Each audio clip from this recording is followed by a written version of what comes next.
আচ্ছা, আমরা শুরু করতেছি। আমরা আজকে ওয়ার্ডপ্রেস শিখবো না? ওয়ার্ডপ্রেস আসলে কি বলেন তো? কেউ বলতে পারবেন ওয়ার্ডপ্রেস কি?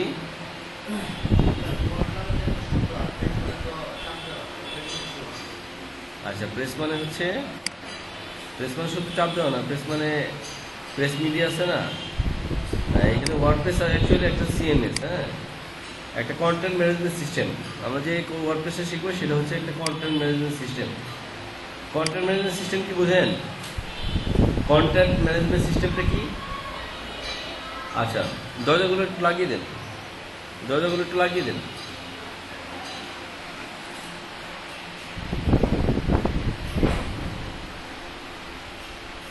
আপনাদের পিছন থেকে শোনা যায় তো না? আচ্ছা, কন্টেন্ট ম্যানেজমেন্ট সিস্টেমটা হচ্ছে এই যে এগুলো কন্টেন্ট না, এগুলো দেখতেছেন, এগুলো কন্টেন্ট, হ্যাঁ, এগুলো হচ্ছে কন্টেন্ট। এই যে ইমেজ একটা কন্টেন্ট। আমরা ওয়েবে যেসব জিনিস দেখি, মানে এই যে ব্রাউজারে যেসব জিনিস দেখতে পাইতেছি, এগুলো সবই হচ্ছে কন্টেন্ট। ইমেজ বলেন, ভিডিও বলেন, যে কোনো জায়গার যে কোনো জিনিস, এই যে লিঙ্ক, এটাও একটা কন্টেন্ট। এই যে ফেসবুক লাইক একটা বানানো, এগুলো কন্টেন্ট। এই কন্টেন্টগুলো ম্যানেজ করার যে সিস্টেমটা, অর্থাৎ আপনি যখন একটা ওয়েবসাইট ডেভেলপ করতেছেন, তার কি হচ্ছে, আপনি স্ট্যাটিক একটা ওয়েবসাইট ডেভেলপ করতেছেন, তাই না? আপনি যখন HTML CSS করতেছেন, এটা হলো একটা স্ট্যাটিক ওয়েবসাইট। এই কন্টেন্টটাকে ম্যানেজ করার জন্য যে সিস্টেমটা রেডি হবে সেটি হলো কন্টেন্ট ম্যানেজমেন্ট সিস্টেম। এখন ধরেন আপনি HTML CSS জানেন বলে আপনি এটাকে সহজেই মানে কোড করতে পারতেছেন, কিন্তু যিনি HTML CSS জানেন না, ওনার জন্য কি হবে ব্যাপারটা?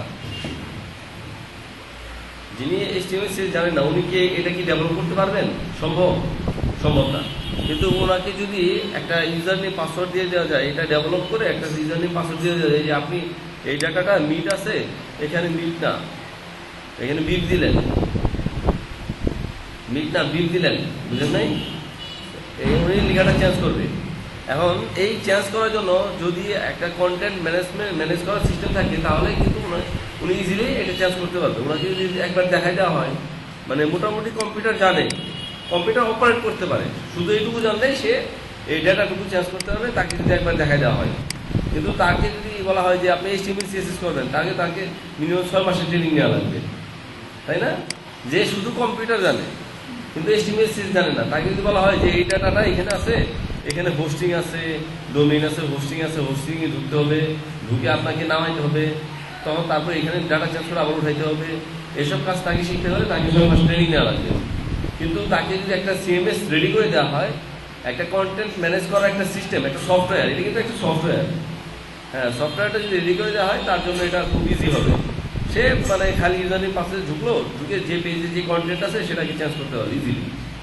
তো এইরকম কন্টেন্ট ম্যানেজমেন্ট ম্যানেজ করার যে অনেকগুলো সিস্টেম আছে, সফটওয়্যার আছে, ওপেন সোর্স, এগুলো ফ্রি। তার মধ্যে ওয়ার্ডপ্রেসটা একটু মানে ওয়ার্ডপ্রেসটা বেশ পপুলার, অর্থাৎ ওয়ার্ডপ্রেসটা কন্টেন্ট ম্যানেজ করতে অনেক সহজ, ইউজার ফ্রেন্ডলি। ড্রুপাল বা জোমলা এগুলো একটু কমপ্লেক্স, এইগুলোতে মানে এত মানে সহজ না, ইউজার ফ্রেন্ডলি না। ধরেন আপনি ভালো ইন্টারেক্টিভ ইউজার না হলে আপনি মানে ইউজ করতে পারবেন না, এমন কমপ্লেক্স, বেশ কমপ্লেক্স ড্রুপাল বা জোমলা। সেই ক্ষেত্রে আবার ওয়ার্ডপ্রেস অনেক ইজি, জাস্ট ইউজারকে একবার দেখাই দিলে সেই ইজিলি মানে হ্যান্ডেল করতে পারবে প্রত্যেকটা জিনিস, সুন্দর। এই জন্যই কিন্তু ওয়ার্ডপ্রেসটা বেশ মানে জনপ্রিয়, খুব বেশি জনপ্রিয়। তো আমরা ওয়ার্ডপ্রেসটা ডাউনলোড করি। ওয়ার্ডপ্রেস গুগলে সার্চ দিলে ওয়ার্ডপ্রেস org সাইট আসে, এখানে ডাউনলোড আসছে। এখন আমাদের ভার্সন চলতেছে আপনার 4.7.3, হ্যাঁ, এটা আমরা ডাউনলোড করে নিই।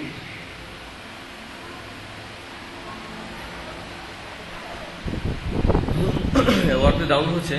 আমাদের এই ওয়ার্ডপ্রেস যে আমরা ইনস্টল করবো, এই জন্য এই যে ডেটাগুলো যে আমরা মানে এই যে ডেটা, এগুলো সব ডেটা না, বলছিলাম না যেগুলো সব ডেটা, এই যে ডেটাগুলো আছে, এই ডেটাগুলো সব কিন্তু ডাটা বেজে সেভ থাকে। অর্থাৎ এই ডাটাগুলো আপনি স্ট্যাটিক HTML করছেন, যেটা HTML CSS বানাইছেন ওয়েবসাইট, এখানে এই যে HTML যে আছে, HTML গুলো, এই যে ডেটাগুলো, এই যে ডেটাগুলো এই ডেটাগুলো তো মানে ডেটাবেজের কোথাও না কোথাও সেভ করে রাখতে হবে, ডেটাবেজে রাখতে হবে। এই যে আপনারা ইউজার নেম পাসওয়ার্ড যে রেজিস্ট্রেশন করছেন, ফর্ম ফিল আপ করছেন না, এটা তো অবশ্যই কোথাও না কোথাও কিন্তু সেভ আছে ডাটা সার্ভার। এই যে আপনারা গাড়ি ফোন ইউজ করেন, মানে ফোনের যে রেজিস্ট্রেশন করেন, প্লাস হচ্ছে যে আপনার কথা বলেন, এটাও কিন্তু ডাটা সার্ভারে সেভ থাকে।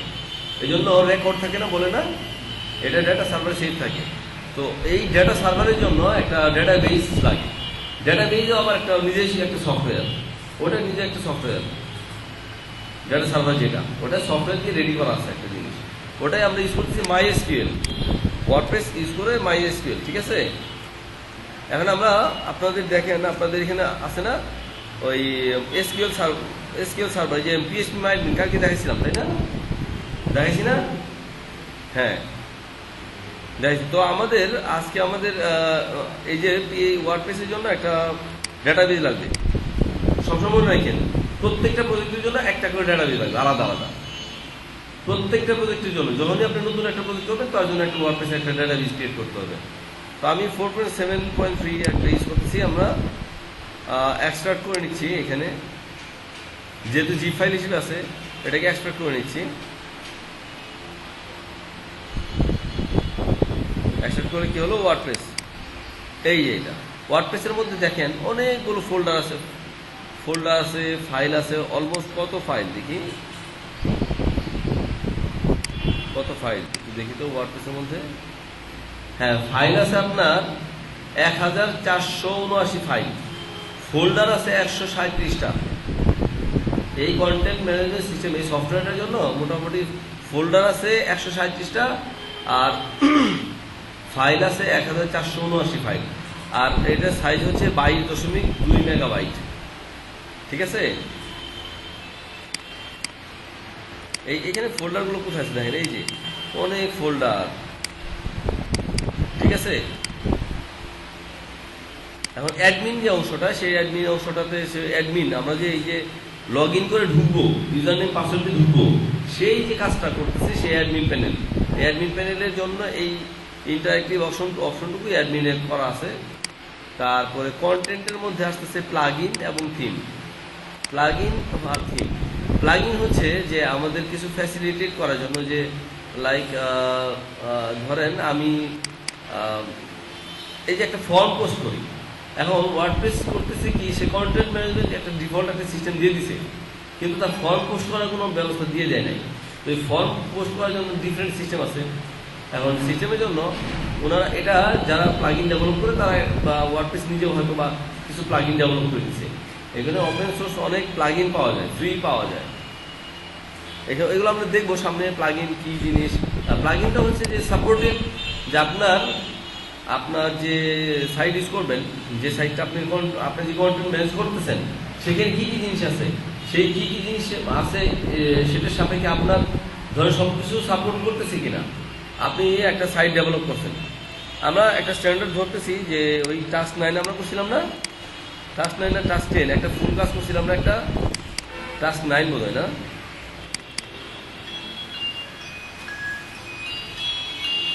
এক মিনিট, আসসালামু আলাইকুম। জি হ্যাঁ ভাই, কেমন আছেন? আচ্ছা, আমি যে ক্লাসে তো একটু ওই যে ভিডিও সেশন করতেছি, আপনার তো হ্যাঁ অবশ্যই আসতে পারবেন। আপনাদের তো আজকে 3টার সময় মিট আপ আছে না একটা? হ্যাঁ আচ্ছা আচ্ছা আচ্ছা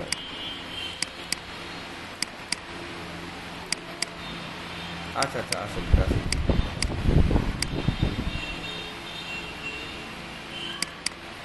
আচ্ছা, আমাদের একটা কমন একটা কাজ ছিল না এরকম চেহারা, আমরা যেটা সবাই করছিলাম আর কি। কোন প্রজেক্টটা?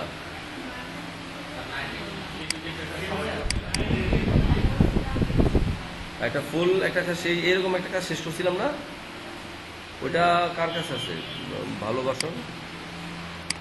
আচ্ছা যাই হোক, অসুবিধা নেই, আমরা কি বই। হুম, এখন ওয়ার্ডপ্রেসের জন্য মিনিমাম আমাদের কী কী লাগবে? একটা ওয়ার্ডপ্রেস তো আমরা নামাইলাম, এখন লাগবে আমাদের আচ্ছা প্লাগ ইনে ছিলাম না, প্লাগ ইন হচ্ছে ওই সাপোর্টের যে এলিমেন্ট আমাদের দরকার, সে আমি যেটার জন্য বলতেছিলাম যে আমাদের কাজের জন্য, সে আমার এখানে ধরেন আপনি এই যে আপনি তো এরকম একটা সাইট করছেন, হ্যাঁ করছেন, এখানে কন্টেন্টগুলো ম্যানেজ করতে হবে। কন্টেন্ট ম্যানেজ করার জন্য যেমন একটা গুগল ম্যাপ, এখন এই যে প্রত্যেকটা এলিমেন্ট দেখতেছেন, এই যে লোগো, এখানে টুইটার লিঙ্ক, সোশ্যাল লিঙ্ক, এগুলো সোশ্যাল লিঙ্ক, এখানে একটা ইমেজ, এই সবই ডাটাবেজে থাকবে, সব ডাটাবেজ থেকে আসবে। এইগুলো, এই ব্যানার, এই লেখা, এই আইকন, এই সব জিনিস ডাটাবেজ থেকে আনতে হবে। অর্থাৎ আপনি সবই চেঞ্জ করতে পারবেন, মানে ইউজারের নিজে ঢুকে আপনি সব কিছু চেঞ্জ করার সুবিধা থাকবে আপনার, সব, মানে কোনো জিনিসই বাকি নাই। ইভেন যদি চান আপনি এই ব্যাকগ্রাউন্ডগুলো চেঞ্জ করবেন তাও পারবেন, মানে পারবেন না এমন কোনো কথা নাই, যেটাই আপনি চান। তবে সাধারণত মিনিমাম যে কাজটাকে করা হয় সাধারণত এই ব্যাকগ্রাউন্ড কালার চেঞ্জ সবই করা যায় কিন্তু সবই সাধারণত ইউজাররা যখন একটা সাইট ডেভেলপ করে, ক্লায়েন্টের সাইট ডেভেলপ করে, তখন সাধারণত কন্টেন্ট হিসেবে এগুলো চেঞ্জ করে, ডেটাগুলো চেঞ্জ করে।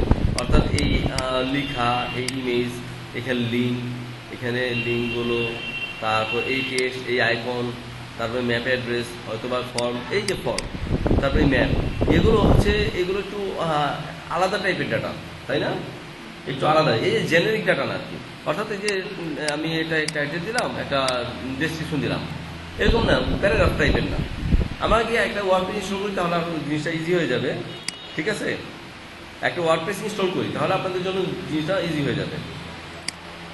আর থিমটা হচ্ছে, একটু বলে দিই, থিমটা হচ্ছে যে আমি যে এই সাইটটা ডেভেলপ করলাম, ওয়ার্ডপ্রেসের ডিফল্ট কিছু থিম আছে, ফ্রি থিমও আছে, অনেক ফ্রি থিম আছে, অনেক ইন্টারেক্টিভ ফ্রি থিম আছে, ওইগুলো ইউজ করলেও আমাদের কাজ করতে পারি। কিন্তু যেহেতু আপনার একটা মানে আমরা যখন প্রফেশনালি কাজ করব, তখন আপনার একটা খুব গুরুত্বপূর্ণ ভূমিকা থাকবে যে আপনি যে সাইটটা ডেভেলপ করতেছেন, কনভার্সন করছেন, সেটাকেই আপনি এটাকে এইটাকে ম্যানেজ করবেন, তখন এটাকে আপনার একটা থিম বানাইতে হবে। অর্থাৎ ঠিক এটা তো আর ওয়ার্ডপ্রেসে নাই ডিফল্ট, এই যে আপনি যে সাইটটা ডেভেলপ করছেন এটা তো ওয়ার্ডপ্রেসে নাই, তাহলে এই যে কন্টেন্ট ম্যানেজ করবেন, তাহলে এটার জন্য আপনার আলাদা থিম বানানো লাগবে। আমরা এই কাজটাই মূলত করবো। এখন আমরা একটু দেখে নিই যে ওয়ার্ডপ্রেসটা ইনস্টলেশন দেখে নিই, সাথে আরো অনেক সঙ্গে কি কি হয় এটা দেখে নিই, আমরা ব্যাকইনটা দেখে নিই।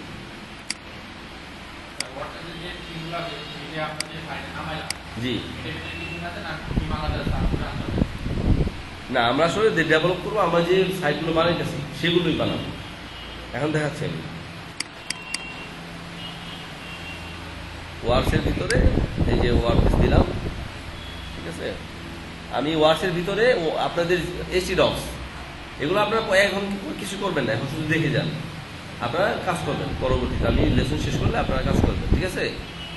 দরজাটা খুলে দেন, একটা দরজা, পিছনের দরজাটা খুলে রাখেন, শুধু পিছনের দরজাটা শুধু খুলে রাখেন।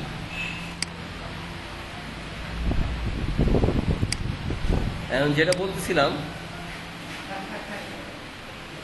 এই যে আমার লাগবে কি, আমি বলছিলাম যে আমাদের জন্য ওয়ার্ডপ্রেস আমি ডাউনলোড করছি, আমি ওয়ার্ডপ্রেসটা রাখলাম কোথায়? এই যে আমাদের ওয়ার্ডপ্রেসটা রাখলাম, হ্যাঁ রাখলাম না? আচ্ছা, আমরা ওটা একটা টাস্ক করছিলাম, টাস্ক 10 ধরেন, আমাদের প্রজেক্টটা ছিল কত? টাস্ক 10, তাই না? টাস্ক 10 না? আচ্ছা, আমি টাস্ক, হ্যাঁ আচ্ছা টাস্ক 9, ওরকম একটা কাজ কি আমরা টাস্ক 9 করছিলাম না? টাস্ক 9 কাজটা আমরা শেষ করছিলাম, ওই সবাই করছিলাম, যেটা 9 করা হয়েছিল, 10 করা হয়েছিল। মাশাআল্লাহ, 10টা ভালো। আচ্ছা, তাহলে ভালো হবে 10টাই নেই, 10টা ভালো হবে, সুন্দর, 10টা অনেক প্রফেশনাল সাইড হবে, ঠিক আছে? হ্যাঁ, তাহলে 10 নামে আমি করতেছি, যে প্রজেক্ট থাকবে সেই প্রজেক্টের নামে আমি একটা নাম নিচ্ছি, সে টাস্ক 10, আমাদের প্রজেক্টের নাম ছিল টাস্ক 10, ঠিক আছে? এই ওয়ার্ডপ্রেস ফোল্ডারটার নাম দিলাম আমি টাস্ক 10। এটা কোনো নাম, কোনো ফ্যাক্টর না, কিন্তু প্রজেক্টে আপনি যেভাবে কাজ করবেন সেভাবেই আপনি নামটা দিলেন। তাহলে আমি প্রজেক্টের নাম দিলাম টাস্ক 10, এই ডাটাবেজেও নাম দিলাম একটা টাস্ক 10, ঠিক আছে? ডাটাবেজে একটা ডাটাবেজ ক্রিয়েট করতেছি। ডাটাবেজটা কি কালকে বলছিলাম, তাই না? কালকে বলছিলাম না, ডাটাবেজ যেখানে ডেটাগুলো থাকে, এই যে অনেক টেবিল থাকে। এখন দেখেন ডাটাবেজ ক্রিয়েট হয়ে গেছে আমার, টাস্ক 10, এই যে বাম পাশে চলে আসছে, দেখছেন? এই যে টাস্ক 10 নামে একটা ডাটাবেজে টেবিল, মানে ডাটাবেজ ক্রিয়েট হয়ে গেছে, কিন্তু এখানে কোনো টেবিল নাই। এখানে দেখেন অনেকগুলো ডাটাবেজ আছে এবং প্রত্যেকটাই টেবিল আছে, 12টা টেবিল আছে এখানে। তারপরে যে এগুলোর মধ্যে প্রত্যেকটাই টেবিল আছে। এখন টাস্ক 10-এ কোনো টেবিল নাই, কিন্তু দেখতেছেন এখানে কোনো টেবিল নাই। তাহলে আমি টাস্ক 10 করতেছি, ঠিক আছে? আমাদের এটা শুরু করা কিন্তু আমাদের পিএইচপি, ওই অ্যাপাচি এবং মাইস্কিউএল যেটা রান থাকতে হবে। আপনাদের যখন আপনার ওয়ার্ডপ্রেস মানে ডেভেলপ করবেন তখন অবশ্যই মানে অ্যাপাচি এবং মাইস্কিউএল দুইটাই রানিং থাকতে হবে। তো ঠিক আছে, আমি অ্যাপাচি এবং মাইস্কিউএল জ্যাম থেকে আপনারা স্টার্ট করেন না, জ্যাম থেকে ওইটা স্টার্ট করে নেবেন, অ্যাপাচি এবং মাইস্কিউএল। সো আমারটা লোকাল হোস্ট ওয়ার্কস কি ছিল, লোকাল হোস্ট ওয়ার্কসে গিয়ে আমি পাচ্ছি কি এই টাস্ক 10। দেখেন টাস্ক 10-এ ক্লিক করলাম না, দেখেন এখানে উইজার্ড, আমরা সফটওয়্যার ইনস্টল করি না, সফটওয়্যার ইনস্টল করার মতো এখানে উইজার্ড সিস্টেম। অর্থাৎ আপনি শুধু এখানে কিছু জিনিস দিয়ে দিবেন তাহলে হয়ে যাবে। কীভাবে ইনস্টল করবো, এই যে এই English United states workspace installation চলে আসছে। আমরা সফটওয়্যার ইনস্টল করার সময় দেখি না যে আপনি কোথায় কি ইনস্টল করবেন, কী নাম থাকবে, বিভিন্ন ডিফারেন্ট কিছু ইনস্টলেশন দেওয়া লাগে, তাই না? এখানে ঠিক সেম সিস্টেম। এটা ওয়ার্ডপ্রেস ডিফল্ট আমরা ইংলিশে ইউজ করবো, বাংলাতে ইউজ করা যায়, অনেক ল্যাঙ্গুয়েজে করা আছে। এখানে অনেকগুলো ল্যাঙ্গুয়েজ দেখেন করা আছে। তো আমরা কাজ করবো, আমরা সবসময় ইংলিশে ইউজ করবো, মনে থাকবে কথাটা। কখনোই কিন্তু বাংলা বা অন্য দিয়ে করবেন না, কাজ করতে অসুবিধা হবে আপনাদের, ঠিক আছে? এখানে বাংলা দিলে ওই বাটন টাটন ওইখানে যা আছে সবগুলো বাংলাতে লিখে আসবে, অনেকগুলো জায়গায় বাংলা আসবে। তখন এটাকে এখন ওয়ার্ডপ্রেস যখন আমাদের আরও একটা অ্যাডভান্স লেভেল যখন কাজ করবো তখন দেখবেন যে মাল্টিলিঙ্গুয়াল, অর্থাৎ একটা সাইট মানে ডিফারেন্ট ল্যাঙ্গুয়েজে চলে। দেখবেন বাংলাও আছে, ইংরেজি আছে। যেমন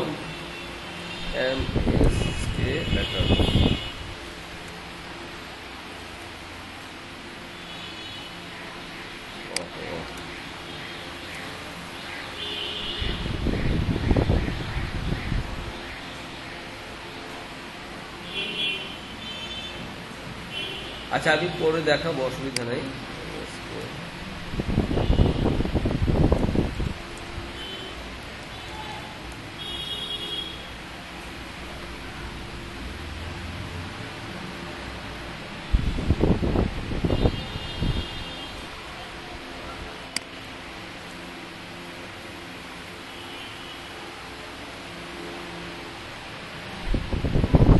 আচ্ছা মাল্টিলিঙ্গুয়াল আমি পরে দেখাবো, যেখানে মাল্টিল্যাঙ্গুয়েজ ইউজ করা হয়, মানে ডিফারেন্ট ল্যাঙ্গুয়েজ একটা ওয়েবসাইটের জন্য।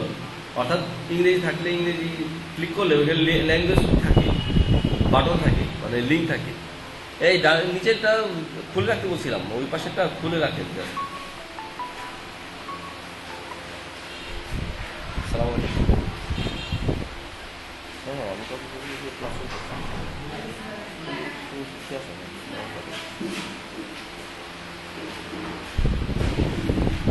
ওটা খুলে রাখেন, ওর লাস্টের দরজাটা খুলে রাখেন শুধু। হ্যাঁ এটা আমরা পরে দেখবো, অসুবিধা নাই। অর্থাৎ যদি দুইটা ল্যাঙ্গুয়েজ থাকে তখন দুইটা ল্যাঙ্গুয়েজের কনভার্সন করে দেখায়, ডাটাগুলো যে ডাটাগুলো আছে সেই ডাটাগুলো কনভার্ট করে দেখায়। এরকম আমরা অবশ্যই আমি পরে দেখাবো, অসুবিধা নেই। কতক্ষণ? তো আমরা ইংলিশে ডিফল্ট ইনস্টল করবো, ঠিক আছে? মনে থাকবে তো?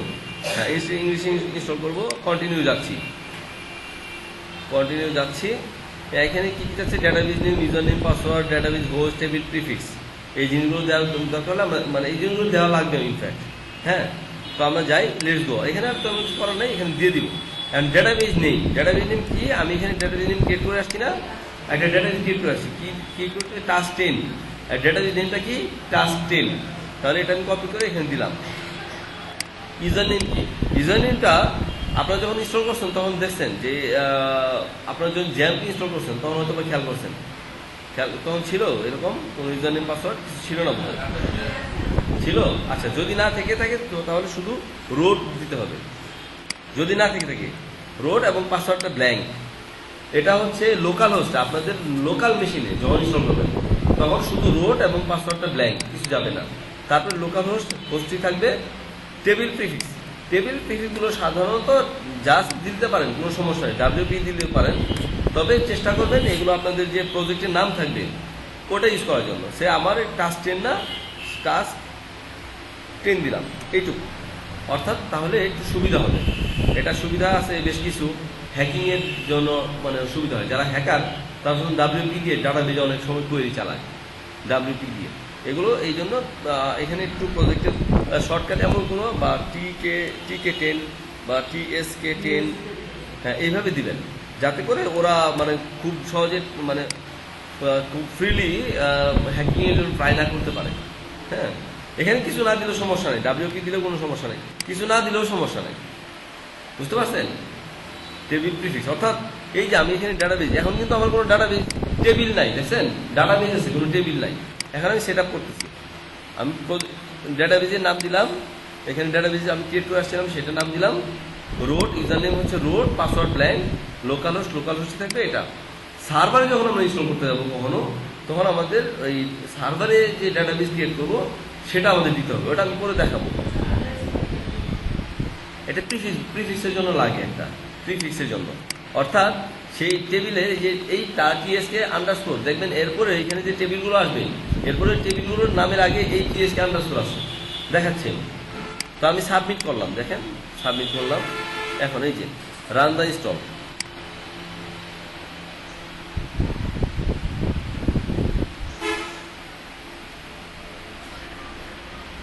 হ্যাঁ আমার ইনস্টলেশন হচ্ছে। সাইট টাইটেল, আমার সাইটের টাইটেল ছিল টাস্ক 10 দিলাম আর কি। এখানে ইউজার নেম অ্যাডমিন, পাসওয়ার্ড এটা অটো জেনারেটেড পাসওয়ার্ড, খুব স্ট্রং পাসওয়ার্ড, কিন্তু এই যে এখানে স্ট্রং দেখাচ্ছে, তাই না? এখন যদি আমি অন্য কোনো পাসওয়ার্ড দিই তাহলে দেখবেন যে একটু এই যে অ্যাডমিন দিলাম, ভেরি উইক অ্যাডমিন দিলাম, বা আরও অন্য কিছু দিলাম, সেটা খুব উইক দেখাবে।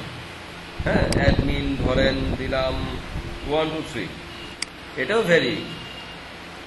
এখানে একটা ক্যারেক্টার দিই, ধরেন ডলার চিহ্ন দিলাম, এটাও, অর্থাৎ নামের সাথে এইখানে এই সিকিউরিটি ইস্যুর জন্য, অর্থাৎ যেহেতু পাসওয়ার্ডটা খুব সফিস্টিকেটেড ইস্যু এবং হ্যাকাররা সাধারণত এই অ্যাডমিন, ইউজার নেম অ্যাডমিন এবং পাসওয়ার্ড এটা দিয়ে খুব ট্রাই করে এবং সহজেই ঢুকতে পারে, খুব সহজেই হ্যাকাররা খুব সহজেই ঢুকতে পারে মানে ওয়ার্ডপ্রেস সাইটগুলোতে।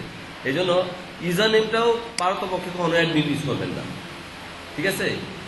ইউজার নেমটা কখনো অ্যাডমিন ইউজ করবেন না, ঠিক আছে? আপনি সাইট রিলেটেড বা আপনি নাম দিয়ে একটা অন্য কিছু এমন একটা কিছু ইউজ করবেন যাতে সহজে হ্যাকাররা ট্রাই না করতে পারে।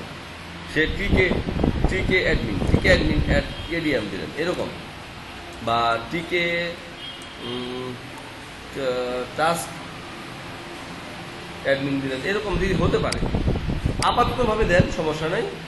ইউজার নেমটা কিন্তু পড়ার চেঞ্জ করা যায় না, যেটা দেবেন ইউজার নেমটা পড়ার চেঞ্জ করা যায় না। ইউজার নেমটা তো ডিলিট করা যায় কিন্তু চেঞ্জ করা যায় না। হ্যাঁ হ্যাঁ, মানে একটা ওয়ার্ডপ্রেস সেট আপ করতেছেন তখন ইউজার নেমটা পারতপক্ষে কোনো অ্যাডমিন দিবেন না, বা দিলে খুব দোষের কিছু না। পাসওয়ার্ডটা অবশ্যই শক্তিশালী দেওয়া লাগবে। এখন আমি যেহেতু লোকাল হোস্টে কাজ করতেছি, মানে আমার লোকাল মেশিনে, তার তো হ্যাকিং হওয়ার চান্স নাই, কিন্তু যখন সার্ভারে দিব তখন অবশ্যই পাসওয়ার্ডটা অ্যাটলিস্ট শক্তিশালী দেওয়া লাগবে। অ্যাডমিনটা ইউজার নেমটাও পারতপক্ষে এই জন্য অ্যাডমিন ইউজ না করা, যে কোনো কিছু দিলে হবে, কিন্তু ইউজার নেমের মাঝখানে কোনো দেওয়া যাবে না, ফাঁকা দেওয়া যাবে না, যে বাবু মিয়া এরকম দিলাম, বাবু স্পেস মিয়া এরকম দেওয়া যাবে না। হ্যাঁ, ইউজার নেমের মধ্যে কোনো ফাঁকা দেওয়া যাবে না। টাস্ক অ্যাডমিন দিলাম, টাস্ক অ্যাডমিন, বা আমি আপাতত অ্যাডমিন দিচ্ছি, আপনারা যে কোনো একটা দিলেন, ঠিক আছে? আমি পাসওয়ার্ড অ্যাডমিন 1 2 অ্যাডমিন এই $1 2 3 দিলাম, ঠিক আছে? Confirm use of weak password, এনএম বলে দিতেছে যে you will need this password to log in, please store in the secure location, অর্থাৎ এটা মনে রাখার জন্য আপনাকে আলাদা করে নিয়ে নিতে বলতেছে, বুঝতে পারছেন? এটা হাইড শো করলে দেখা যায় যে আমি কি পাসওয়ার্ড দিচ্ছি। এখানে অবশ্যই সার্ভারে উঠানোর পর অবশ্যই কিন্তু পাসওয়ার্ডটা চেঞ্জ করে দিবেন, মনে থাকে যেন। আমি আপাতত অ্যাডমিন 1 2 3 দিয়ে অ্যাডমিন 987 দিলাম, এই টুলটা থেকে দিলাম। Confirm with use of weak password, আচ্ছা ইমেল দেওয়া লাগবে একটা, সে info@ gmail.com দিলাম আর কি। এটা এটা ভ্যালিড দেওয়া লাগবে লোকাল হোস্টের জন্য সমস্যা নাই, কারণ এটা যখন সার্ভার নিব, সার্ভার যদি ইনস্টল করে তাহলে আপনার কাছে মেল আসবে, যে ইমেল অ্যাড্রেসটা দিবেন সেটাতে কিন্তু মেল যাবে। তখন আপনি যদি আপনার মানে প্রপার ইনফরমেশনটা আমি দিলাম sauda@gmail.com, এটা হচ্ছে আমার ইমেল অ্যাড্রেস। দিলাম ডিসকারেজ করে রাখবেন, discourage search engines from indexing the site, অর্থাৎ এটার মানেটা কি বুঝেন আপনারা? হ্যাঁ, সার্চ ইঞ্জিন যেন এই সাইটটাকে ক্রল না করতে পারে। ক্রল মানে হচ্ছে আপনার সাইট যখনই হোস্টিংয়ে যাবে তখনই এটার ডাটা সে রিড করা শুরু করে, হোস্টিংয়ে যাওয়া মাত্রই সে এটার ইন্ডেক্সিং করা শুরু করে দেয়, অর্থাৎ গুগলে এটাকে র্যাঙ্কিং করা শুরু করে দেয়, যে এই সাইটটার ডেটা নিয়ে তাকে র্যাঙ্কিং যখন ডিসকাস করে দিবেন তখন গুগল এটাকে গুগল না শুধু আরও অন্যান্য সার্চ ইঞ্জিন যারা আছে এরা তখন এটাকে নিবে না। আপনার সাইট যখন ডেভেলপ করা শেষ, কন্টেন্ট সব রেডি করে দিচ্ছেন প্রপারলি, হ্যাঁ, তখন আপনি এই ডিসকাসটা উঠিয়ে এটা আপনি অ্যাডমিন মানে লগ ইন করার পরে এটা দেখতে পাবেন। এটা মানে আন্ডার ডেভেলপমেন্টে অবশ্যই ডিসকাস করে রাখবেন, বুঝা গেছে বিষয়টা? হ্যাঁ, প্রপারলি আপডেটেড করার পরে কন্টেন্ট সব সুন্দরভাবে দিয়ে দিচ্ছেন, যখন সব কিছু আপনার সাইট রেডি তখন এটা ডিসকাসটা উঠাই দিবেন, এর আগে না। তো এই ইনফরমেশন, বেসিক ইনফরমেশনগুলো লাগবে।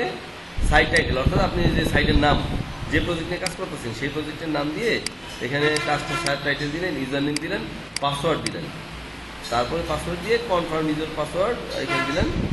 শক্তিশালী পাসওয়ার্ড তেমন কিছু লাগতোই না। ইনস্টল ওয়ার্ডপ্রেস, আমি ইনস্টল এখন করতেছি, মানে ইনস্টল হবে, অটোমেটিক ইনস্টল হয়ে যাবে। দেখেন ইনস্টল হলে কি হয়।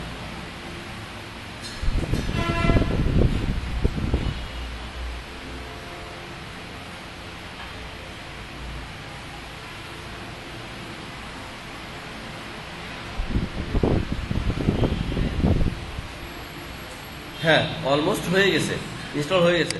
ইনস্টল হলে দেখেন এদিকে আমি একটু রিফ্রেশ দিই, দেখেন কি হয়। এই যে টিএসকে আন্ডারস্কোর, এই যে টিএসকে আন্ডারস্কোর, এটা হলো টিভি প্রিফিক্স, অর্থাৎ আমি যদি কিছু না দিতাম, শুধু ইউজার টেবিল, এখানে 12টা টেবিল অটো জেনারেট হয়ে গেছে, 12টা টেবিল অটো জেনারেট হয়ে গেছে। এবং এই যে এখানে যেমন অ্যাডমিন পাসওয়ার্ডটা, এই যে আমি পাসওয়ার্ড কি দিয়েছিলাম, অ্যাডমিন 987, তাই দিয়েছিলাম না? দেখেন আমি পাসওয়ার্ড দিয়েছিলাম অ্যাডমিন 987, এটার ভ্যালু কি আসছে $B, এগুলো এনক্রিপ্টেড ডেটা বলে। অর্থাৎ এখানে যদি আমি দিয়ে দিতাম তাহলে এই যে কেউ আমার যদি ডাটাবেস সার্ভারে ঢুকে আমার সাইটে ঢুকতে পারতো, এই জন্য এনক্রিপ্টেড ডাটা, এটাকে কেউ দেখে বুঝবেই না আমাদের পাসওয়ার্ড, তাই না? আচ্ছা, এখন আমার সাইট মোটামুটি ইনস্টল হয়ে গেছে, বুঝছেন? এই যে টাচস্ক্রিন ডাটাবেসে 10টা টেবিল অটোমেটিক, 12টা টেবিল সে অটোমেটিক জেনারেট করে নিচ্ছে। আমার সাইটও রেডি। আমার সাইটটা কেমন একটু দেখি। এটা হলো আমার সাইট, এটা হচ্ছে আমার এই যে সাইটের মধ্যে কি কি জিনিস আছে। সাইটের মধ্যে অটোমেটিক এই যে টাচ 10, তারপরে জাস্ট এই ডেটাগুলো ডিফল্ট, এই ডেটাগুলো দেওয়া আছে আমার সাইটে। হ্যালো ওয়ার্ল্ডে যাই দেখি কি অবস্থা দাঁড়ায়। এই যে হ্যালো ওয়ার্ল্ডের ডাটা, এখানে কমেন্ট আছে, কিছু কমেন্ট আছে, এখানে আপনিও কমেন্ট করতে পারবেন, এইগুলো জিনিসগুলো আছে, ইনফরমেশনগুলো আছে। হ্যাঁ হ্যাঁ, এখানে আছে, কিন্তু আপনার যখন ইউজ করবেন তখন তো আর ওয়ার্ডপ্রেসের নাম দিবেন না, তাই না? তখন কি দিবেন ওয়ার্ডপ্রেসের নাম? না, আপনাদের সাইটে যা থাকবে, এই যে ইনফরমেশনটা আপনারা যে সাইটে ডেভেলপ করছেন, অর্থাৎ এর বাইরে কিছু থাকবে না। এখানে যদি ওয়ার্ডপ্রেস থাকে তাহলে দিবেন, আর যদি না থাকে তাহলে দিবেন না। এই যে এখানে যে ডাটাগুলো আছে, অর্থাৎ আপনার টোটাল কন্টেন্ট আপনাকে এখানে প্রেজেন্ট করতে হবে। দেখতে কিন্তু এরকমই হবে, তাই না? আমাদের মূল কাজ কিন্তু এটা, যে আপনার যে এই HTML CSS করছেন, এটাই আপনি ওয়ার্ডপ্রেস দিয়ে মানে হ্যান্ডেল করতে পারবেন প্রপারলি। এটা যেন করতে পারেন, এই কাজটা আপনাদের করতে হবে, ঠিক আছে? এখন এটা তো হইল, মানে ওয়ার্ডপ্রেস কিন্তু ইনস্টল হয়ে গেছে, এই ওয়ার্ডপ্রেস ডাটা আমরা দেখতে পাইতেছি, তাই না?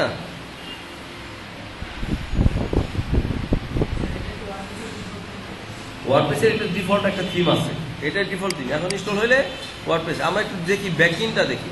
এই যে ইউজার নেম পাসওয়ার্ড দিয়ে ঢুকলাম, হ্যাঁ ঢুকছি বলতে এই যে এখানে আমি আমার ঢুকায় আছে, যেহেতু ইউজার নেম পাসওয়ার্ড দিয়ে একবার আমি দিছিলাম, এখানে ঢুকেই গেছে অলরেডি। ওই যে না, ঢুকে নাই, অ্যাডমিন 987, তাই না? আচ্ছা, আচ্ছা, লগ ইন করলাম, এটা আমি অফ করে দিই, ডাটাবেস আমার অফ করে দিই, ডাটাবেসে কিছু নাই এখানে, এটা ওয়ার্ডপ্রেস এই সাইটে অফ করে দিই। অ্যান্ড এই যে এটা হলো আমার ব্যাকইন, এটা হলো আমার ব্যাকইন, অর্থাৎ আমার কন্ট্রোল প্যানেল। এখান থেকে আমি সব ডাটা চেঞ্জ করতে পারবো। লাইক যে আমার এই যে হ্যালো ওয়ার্ল্ড নামে একটা পোস্ট আছে, এগুলো হচ্ছে পোস্ট, ঠিক আছে? একটু দেখি আমার পোস্ট কি কি আছে। এখানে হ্যালো ওয়ার্ল্ড নামে একটা পোস্ট আছে, এই যে হ্যালো ওয়ার্ল্ড, এডিট করে দেখি যে কি অবস্থা দাঁড়ায়। এই যে হ্যালো ওয়ার্ল্ড, হ্যাঁ হ্যালো ওয়ার্ল্ড, আমি এডিট করে দেখি। এই যে হ্যালো ওয়ার্ল্ড বাদ দিয়ে আমি দিলাম ওয়েলকাম টু এলইডিপি দিয়ে আপডেট দিলাম, দেখেন কি হয়।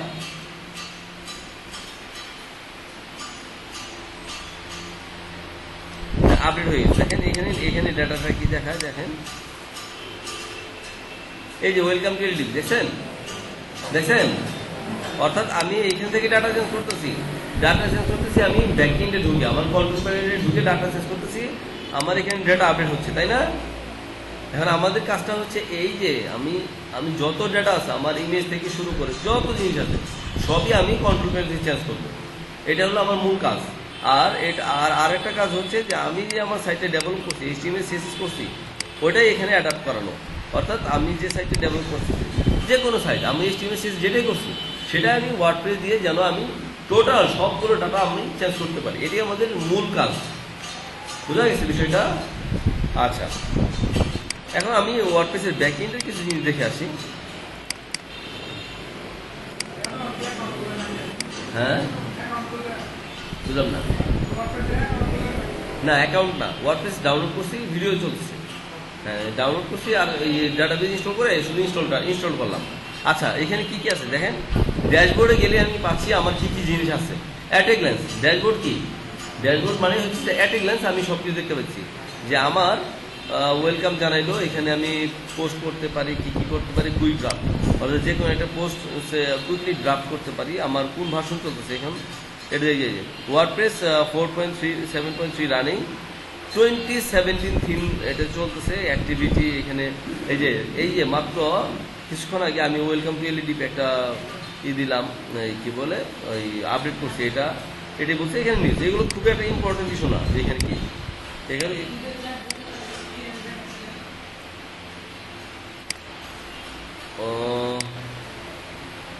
আচ্ছা, টোটাল 4টা। এটা ওদের সার্ভার থেকে সামহাও এটা এই অ্যাক্সেসটা নিচ্ছে, সার্ভার থেকে সামহাও এটা এই মানে টাইমটা নিচ্ছে এত। ওয়াই যে আপনার কত 4:43 AM, যদিও আমার মেশিন আছে 3টা, আপনার 10:29 নেওয়া উচিত ছিল। এটা সার্ভারের কোনো একটা ইস্যু আছে, যেখান থেকে সে এইটা পাচ্ছে। এই যে 4:46, last edited by admin on March 30, 2017। এখান থেকে এটা সার্ভারের টাইম, সার্ভার থেকে নিচ্ছে, এবং সার্ভারের টাইমটা এখান থেকে নিচ্ছে সামহাও, বুঝতে পারছেন?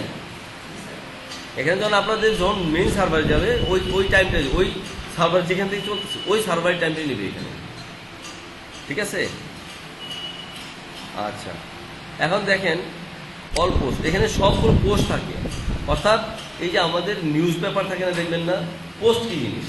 পোস্ট হচ্ছে যে এই যে আপনার ডে বাই ডে, আপনারা দেখবেন নিউজ পেপারে ডে বাই ডে পোস্ট থাকে না, অনেক পোস্ট, ওইটা হলো পোস্ট। কিন্তু যেমন পোস্ট আর পেজ কোনটা? ধরেন আপনি আপনার ইনফরমেশন দিচ্ছেন অ্যাবাউট আস, এই অ্যাবাউট আস কিন্তু প্রতিদিন পোস্ট করবেন না, তাই না? একবার দিচ্ছেন, মাঝে মধ্যে আপডেট করবেন। কিন্তু আপনি একটা নিউজ যাচ্ছে যে খেলার নিউজ, প্রতিদিন খেলার নিউজ চেঞ্জ হয় না, এই খেলার নিউজ এগুলো হলো পোস্ট, এগুলো হবে পোস্ট। এগুলো ডিফারেন্ট টাইপের পোস্ট টাইপ আছে, এগুলো হলো পোস্ট, যে খেলার নিউজ প্রতিদিন নতুন খেলার নিউজ আসতেছে।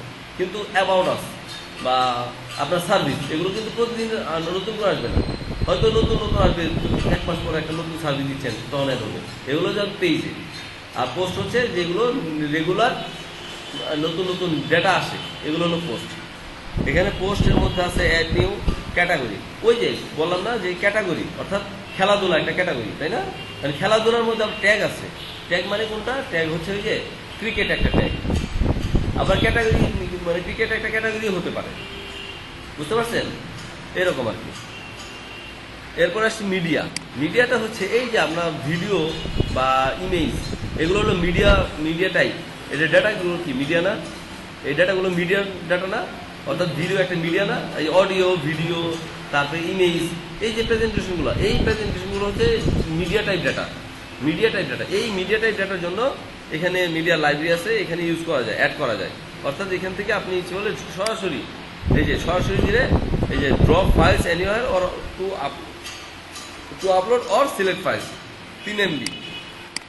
এগুলো আপনার যখন সার্ভারে ইনস্টল করবেন তখন দেখবেন এগুলো সাইজ অনেক বেশি।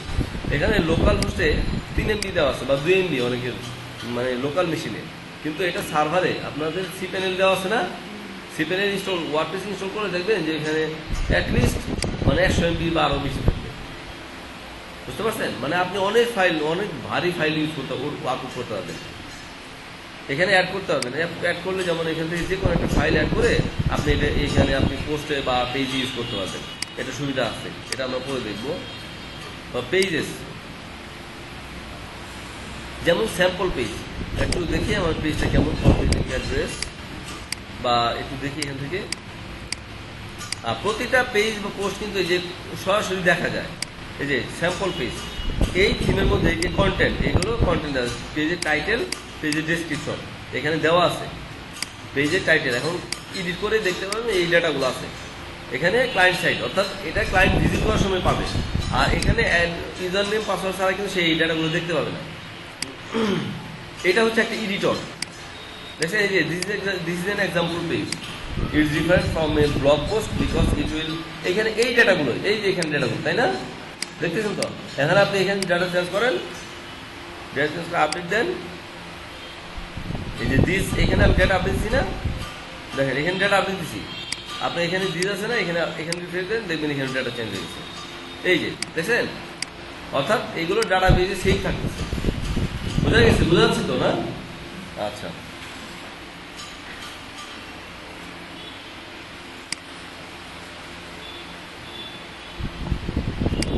হ্যাঁ, এটা হচ্ছে পেজ। এখন যখন কোনো পেজ ক্রিয়েট করবো তখন অ্যাড নিউ ক্লিক করলে পেজ চলে আসবে। অ্যাড নিউ ক্লিক করলাম, অ্যাড পোস্ট, অ্যাড নিউ, মানে পেজ সবগুলোই সেম। যেমন টেস্ট পেজ, নাম দিলাম test page, test data goes here. এই যে পাবলিক দিলাম, দেখবেন যে এই টেস্ট পেজটা চলে যাবে, দেখাবে।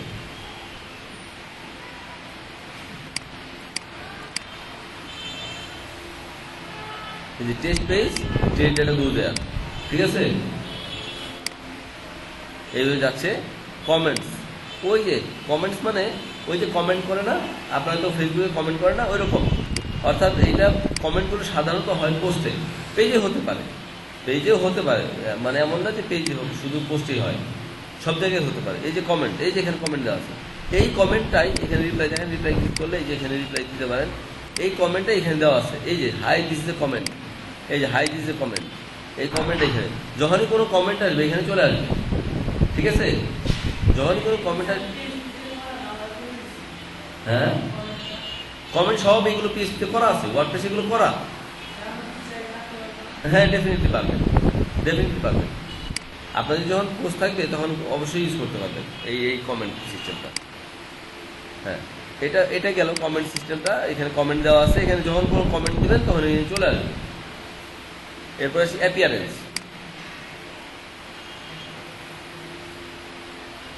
এখন দেখেন এই যে এরকম একটা চেহারা দেখা যাইতেছে না আমার এখানে, দেখছেন? এই যে আইকন, এই আইকনটা, এটা হোম পেজ, এরকম একটা চেহারা না? দেখেন এই থিমটা অ্যাক্টিভ আছে, ফলে এই জন্য দেখাচ্ছে এরকম। থিম কি জিনিস? থিম দেখেন না, আপনার স্মার্টফোন ইউজ করেন, ওইখানে থিম আছে না অনেক ধরনের। যে থিম যখন চেঞ্জ করতেছেন তার চেহারাটাও চেঞ্জ হয়ে যাচ্ছে, তার ফন্ট কালার চেঞ্জ হয়ে গেছে, তার গেট আপটা একটু চেঞ্জ, অর্থাৎ অ্যাপিয়ারেন্সটা তার চেঞ্জ হয়ে যাচ্ছে, তাই না? এটাই তো। আচ্ছা, এখানে থিমটা হচ্ছে এরকমই জিনিস যে আপনি যখন একটা আপনার সাইট বানাচ্ছেন তাহলে আপনার একটা থিমের একটা আলাদা বৈশিষ্ট্য আছে, তাই না? চেহারাটা দেখে যখন বোঝা যায় যে এটা আপনার সাইট, মানে আপনি থিমটা বানাইছেন এরকম। অর্থাৎ আমরা যখন একটা কাজ করবো, আমরা যদি এই প্রজেক্টটা নিয়ে কাজ করি তাহলে এটা এরকম একটা থিম আমি যদি দিয়ে দিই তাহলে আমি বুঝতে পারবো যে এটা আমার থিম। মিলন স্যার দাঁড়াই যান ঘুম ধরলে, ঠিক আছে? বুঝতে পারছেন? আরাম করেন না, আরাম হেলান দিলে আপনার ঘুম ধরবে বেশি। সোজা হয়ে বসেন তাহলে ঘুম ধরবে কম। ঠিক আছে? হ্যাঁ, এইটা থিম। এখন দেখেন আমি থিমটা সুইচ করতেছি। এখন আমার আছে 2017 থিম। আমি যদি এই 2016টা অ্যাক্টিভ করলাম, দেখেন কেমন চেহারা দেখায়। 2016 দেখেন আমার চেহারা ছিল এরকম না, এটা আমি জাস্ট রিফ্রেশ দিই, দেখেন কেমন হয়। দেখেন চেহারাটা চেঞ্জ হয়ে গেছে, দেখতেছেন? হ্যাঁ, ইমেজ আসলো না, ইমেজ নাই, এই জায়গাটাতে ইমেজ নাই। 20 এখন আছে এই যেটা 2016 এই জায়গাটায় ওয়েলকাম টু এলইডিপি। হ্যাঁ, এটাতে সে ইমেজ নাই, কিন্তু তার স্ট্রাকচারটা অলমোস্ট এরকমই। দেখেন আমি এখানে হোম পেজে আছি, মানে তার পোস্ট পেজটায় এই যে স্ট্রাকচারটা এরকম, যে বাম পাশে টাইটেল এরকম। সে পোস্টের মধ্যে কোনো ইমেজ নাই, এই জন্য আসতেছে না। যদি ইমেজ থাকতো তাহলে আসতো, কিন্তু স্ট্রাকচারটা দেখেন, খেয়াল করেন। এর ডান পাশে এরকম সাইড বার আছে, আর এখানে টাচ টেন, এখানে ওয়েলকাম টু এলইডিপি, এখানে অলমোস্ট এরকম। এই যে টাইটেল, তার এখানে ডেটাগুলো, এখানে সাইড বার এরকম। হ্যাঁ, না আমরা এগুলো ইউজ করবো না, আমরা থিমিংটা বুঝতেছি। সেই আমি এই 20 এখন আছে 2016 ডাটাটা দেখাচ্ছে এরকম। দেখেন ডেটাগুলো কিন্তু আছে, সব থিমেই এই ডেটাগুলো দেখাচ্ছে। আবার 2015 যাই, দেখি কেমন দেখায়। এরকম অবস্থা দেখেন 2015 আমি এখন রিফ্রেশ দিই, দেখবেন এটা চেহারা আরেক রকম। দেখছেন? এটা চেহারা আবার আরেক রকম, দেখছেন? ডিফারেন্ট টাইপের চেহারা। এখন ফ্রি থিমও কিন্তু আছে অনেক।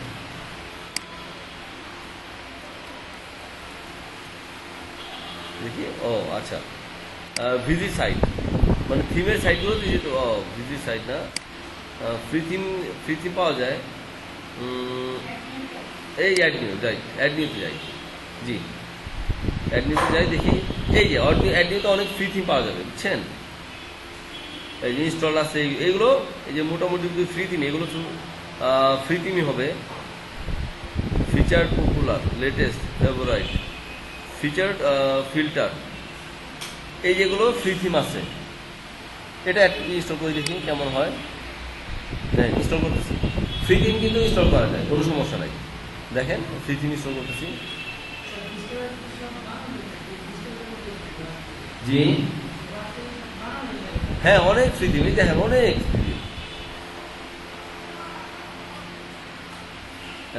ইনস্টল হয়ে গেছে। অ্যাক্টিভ করি, এই যে ইনস্টল হয়ে গেছে, ইনস্টল অ্যাক্টিভ করি। অ্যাক্টিভ করলে দেখেন কেমন দেখায়। এই যে ওইটা ইনস্টল করার ফলে সে বলতেছে কিছু প্লাগ ইন ইনস্টল করতে বলতেছে। আচ্ছা, আমরা একটু চেহারাটা দেখে আসি। ইনস্টল যে করলাম, একটা নতুন সিম ইনস্টল করলাম, ওটা চেহারাটা দেখে আসি কেমন দেখায়। এই যে ওটার চেহারাটা একটু আবার আলাদা, দেখছেন? ওটার মাঝখানে আসছে এরকম, এবং সে বলতেছে কিছু প্লাগ ইন ইনস্টল করতে। দেখেন কি কি প্লাগ ইন ইনস্টল করতে হচ্ছে। এদিকে এই যে ওয়ান ক্লিক ডেমো ইম্পোর্ট, ওটা ইনস্টল করার ফলে সে একটা কিছু ডাটা ইম্পোর্ট করার জন্য একটা প্লাগ ইন ইনস্টল করতে বলতেছে, বুঝতে পারতেছেন? ফলে এটা ইনস্টল করলে আমাদের ওই ডাটাগুলো হয়তো চলে আসবে, বুঝতে পারতেছেন? এভাবে আপনারা যে কোনো ফ্রি থিমে ইউজ করতে পারেন। কিন্তু আমাদের কিন্তু কাজ কিন্তু ফ্রি থিম নিয়ে না।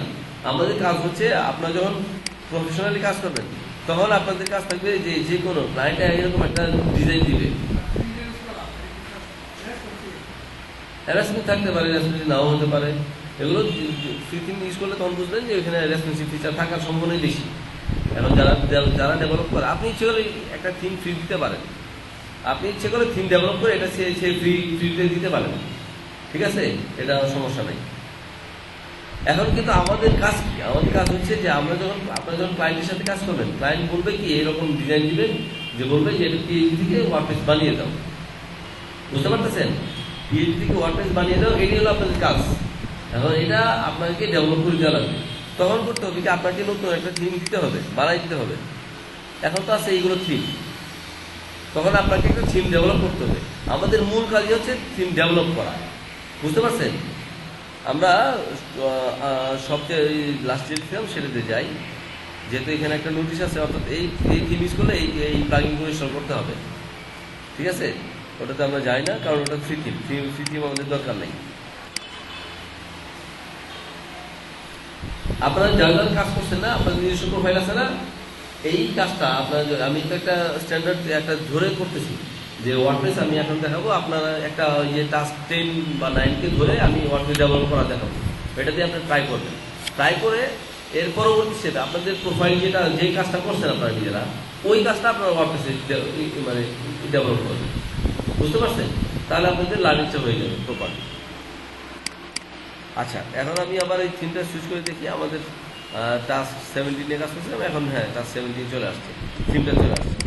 এখন আমরা থিম এখানে কাস্টমাইজার আছে, অনেক কাস্টমাইজ এখান থেকে ব্যাকইন্ড থেকেই মানে ইন্টারেক্টিভ ওয়েতে আমরা কাস্টমাইজ করার সুবিধা আছে, বাট এগুলো আমরা ইউজ করবো কম। হ্যাঁ, এগুলো আমরা ইউজ করবো কম। আমাদের ফ্লেক্সিবিলিটি আমরা আরও সুবিধা দেবো ক্লায়েন্টকে, অর্থাৎ ক্লায়েন্টকে মানে সে এইভাবে ঢুকে ঢুকে তাকে মানে সব কিছু চেঞ্জ করতে এমন না, তার জাস্ট বেসিক যে জিনিসগুলো সেগুলো সে মানে ফ্রিকুয়েন্টলি যেন আপডেট করতে পারে, এই সুবিধাটা আমরা দিব।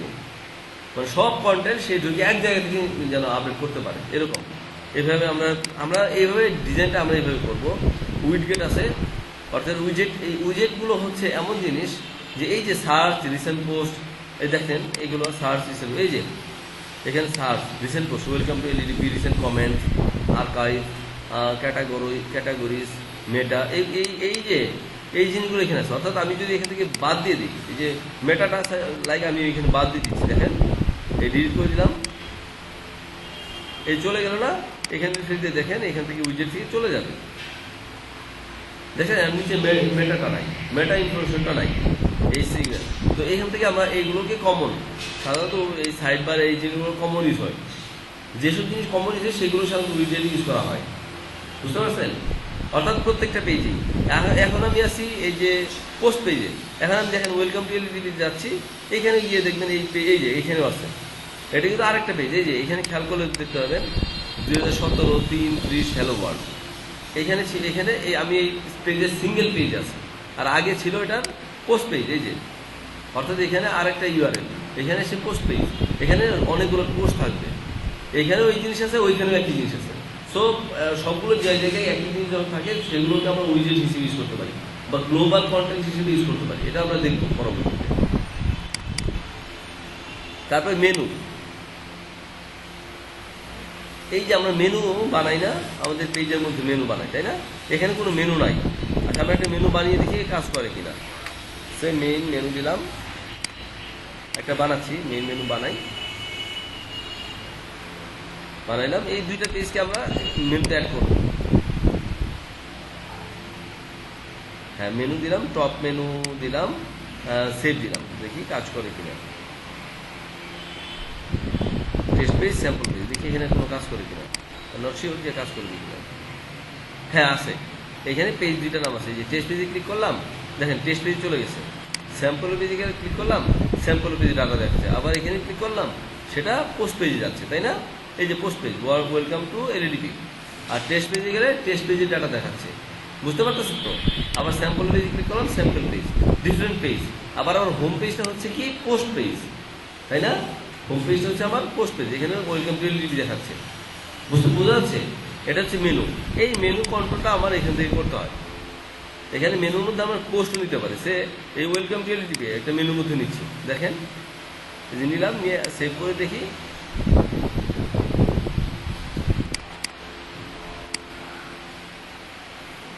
এই যে ওয়েলকাম টু এলইডিপি চলে আসছে, দেখছেন?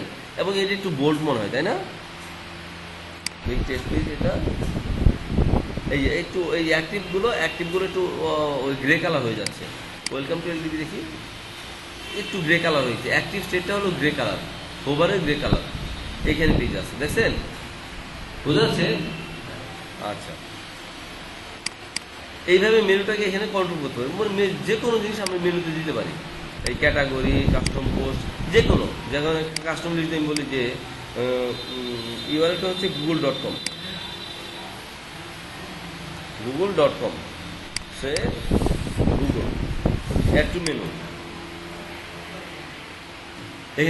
এখানে আমি এটাকে প্রথমে নিব, এটা ড্র্যাগ অ্যান্ড ড্রপ ফিচার আছে, তাও নিতে পারবো।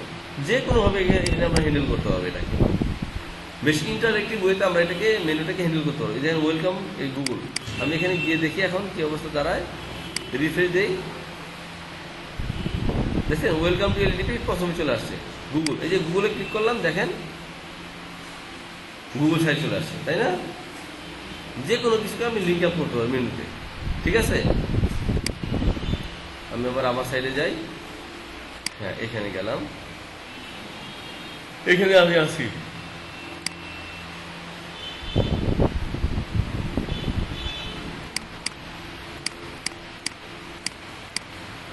আচ্ছা, হেডার এটা আমাদের বেশি লাগবে না, কারণ আমরা আমরা আমাদের যেহেতু কাস্টম করব, এখানে আমাদের এই জিনিসটা অত লাগবে না, আমরা এইভাবে হ্যান্ডেল করবো না জিনিসটাকে। আমরা ইন্টারেক্টিভ ওয়েতে কাজ করবো। এডিটরটা একটু ইম্পর্টেন্ট, অর্থাৎ এখান থেকে আমি ডাটা আপডেট করতেছি যে আমার থিমটা আছে 2017 না, এই 2017 আমি ইউজ করতেছি থিমটা। আমি জানি আমি অ্যাপিয়ারেন্সে গিয়ে আমি থিম দেখছিলাম যে আমাদের 2017, আমাদের থিমের নাম ছিল কি 2017, এই যে 2017, ঠিক আছে? এডিটরে গিয়ে এই যে ডেটাগুলো আছে, অর্থাৎ এই যে পিএইচপি দিয়ে লেখা আছে যে পেজগুলো, এগুলো দেখেন এই যে ফ্রন্ট পেজ ডট পিএইচপি, ফোটার PHP, comments PHP, archive PHP, 404 PHP, এই যে এতগুলো ফাইল, এগুলো থিমের মধ্যে দেওয়া আছে। এই থিমটা কোথায় আছে আমরা একটু দেখে নেই। এই যে কন্টেন্ট, এই যে থিম, এই যে 2017 না, এই যে বিনাকা আমি পরে বিয়ানকা এটা পরে ইনস্টল করছি, আগে ছিল শুধু 3টা 2017, এখন আমাদের অ্যাক্টিভ। এই যে ফাইলগুলো, এই যে ফোটার 404 পেজ, এখন দেখেন এখানে এই যে স্টাইল সিএসএস, এই স্টাইল সিএসএস এর মধ্যে দেখেন এই স্টাইল সিএসএস আমরা যদি এটা এডিটরে লোড করি, দেখেন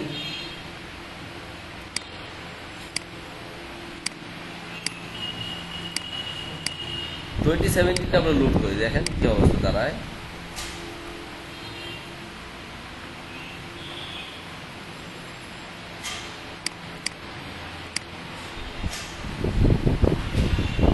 এখানে খেয়াল করেন, আমি এই যে পিএইচপি পেজের মধ্যে যা কথা লেখা আছে বুঝছেন, এখানে তাই লোড হচ্ছে। এখানে স্টাইল ডট সিএস পেজে এদিকে দেখেন স্টাইল ডট সিএসএস, তাই না? অর্থাৎ এখানে দেখেন স্টাইল ডট, এই যে স্টাইল ডট সিএসএস, অর্থাৎ এটা অ্যাক্টিভ অবস্থায়। দেখেন এটার মধ্যে একটু অন্য কালার বোঝা যায় আপনাদের এখান থেকে, এখানে অন্য কালার, ব্যাকগ্রাউন্ডটা একটু অন্য কালার, অর্থাৎ এটা অ্যাক্টিভ হয়ে আছে। এখানেও দেওয়া আছে যে এই যে 2017 স্টাইল ডট সিএসএস, এই ফাইলটা এখন রিড করতেছে। এই ফাইলটার কোড এই যে থিম নেম 2017, থিম ইউআরআই, ঠিক এইখানে একই জিনিস, এই যে 2017, এই যে থিম ইউআরআই, এখানে সেম জিনিস এখানে দেখাচ্ছে। এখন আপনি যদি এখানে বলেন 20, যেমন আমি যদি বলি এলইডিপি দিলাম না, আপডেট দেই ফাইল, এটা কিন্তু ফাইলে রাইট করতেছে, দেখেন এই যে এলইডিপি চলে আসছে, দেখছেন? এটা অটোমেটিক এখানে রিফ্রেশ হয়ে আপডেট হয়ে গেছে। আবার আমি এইখান থেকে মুছে দেখেন দেই, দিলাম না, এখানে দিই, দেখেন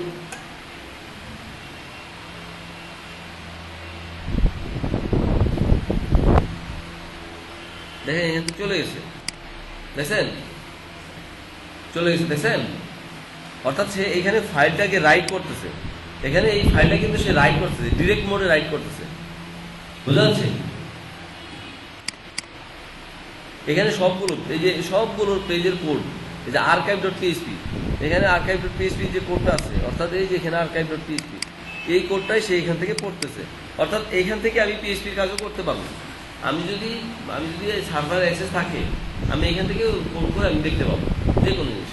সে আমি এখানে বললাম এই যে হেডার আমরা ইকো করছি না, ধরেন ফুটার আগে আমি একটা ইকো করবো, ধরেন হেডার না, header dot PHP,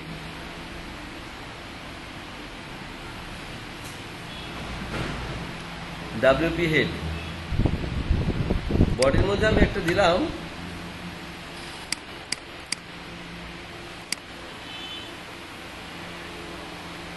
welcome to LDP. দেখেন আমি এখানে দিলাম, এইখানে আমি দিলাম, আমরা পিএইচপি কাজ করছি তো, তাই না? পিএইচপি দিলাম ইকো এলইডিপি, তাই না? এইভাবে তো আমি করতে পারি, দিয়ে টেস্ট করতেছি, আমি কিন্তু টেস্ট করতেছি ওইখান থেকে হয় কিনা দেখি আমরা একটু। হেডার ফাইলের মধ্যে দিলাম, হেডার ফাইল আমি দিলাম মানে এই যে সাকসেসফুল হয়েছে। এখন যদি রিফ্রেশ দেই দেখবেন যে এলডিপি আসবে কোথায় আসছে দেখি তো।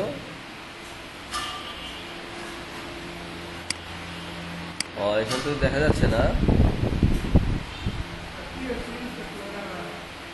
জি ইন্সপেক্ট করে দেখাবে কোথায় বলেন তো? পিএসপি তো ইন্সপেক্ট করে দেখাবে না। এটা কোথায় আসছে? এই যে বডির মধ্যে আসছে, কিন্তু এখানে এই ইয়ের জন্য দেখা যাচ্ছে না। ভিউ সোর্স করে দেখি আমরা। এই যে বডির নিচে আমরা ইকো করছি না, এই যে বডির নিচে এলডিপি করছি না, এখানে ডেটা আসছে, এখানে দেখাচ্ছে না কারণ তার এই যে নিচে পড়ে গেছে। আমরা যদি ইকোটা অন্য জায়গায় করি তাহলে আরো স্পষ্ট বোঝা যাবে।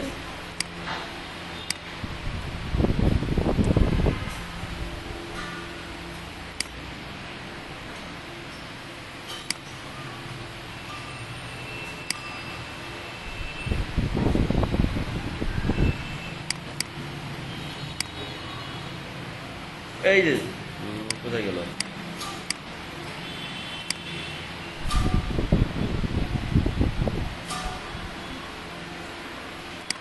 এটাও নিচে পড়ছে।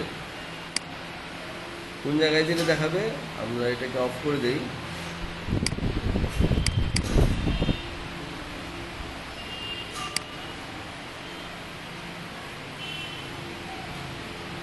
যে কোনো একটা কন্টেন্টের ভিতরে দেখায়, তাহলে মানে সহজে বোঝা যাবে।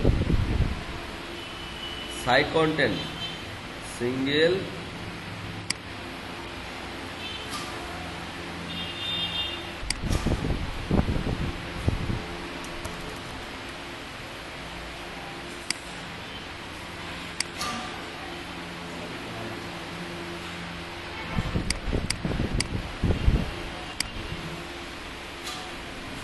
এই যে দেখেন এলডিপি আসছে, দেখছেন এলডিপি, অর্থাৎ এই পর্যন্ত হলো হেডারের কন্টেন্ট ছিল এই পর্যন্ত, এই জন্য এখানে আসছে ডাটাটা।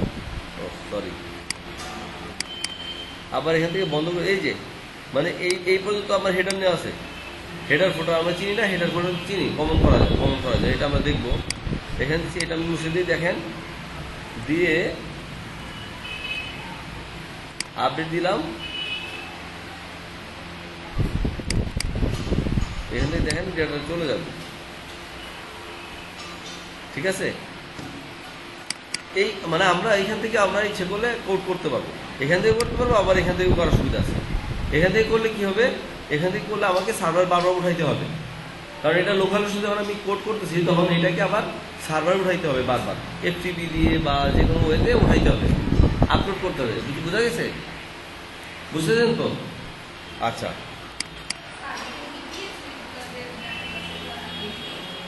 হ্যাঁ বোঝা যাচ্ছে। হ্যাঁ কি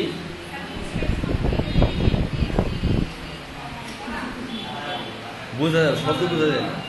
এই জানালা বন্ধ, আপনার সাইডে জানালা বন্ধ হবে না, বাইরের শব্দ জলে দিকে বোঝা যায় না। হ্যাঁ, আর তাদের একটু কাছে এসে কথা বলতে হবে, কিছু বোঝা যাচ্ছে না। হ্যাঁ বলেন।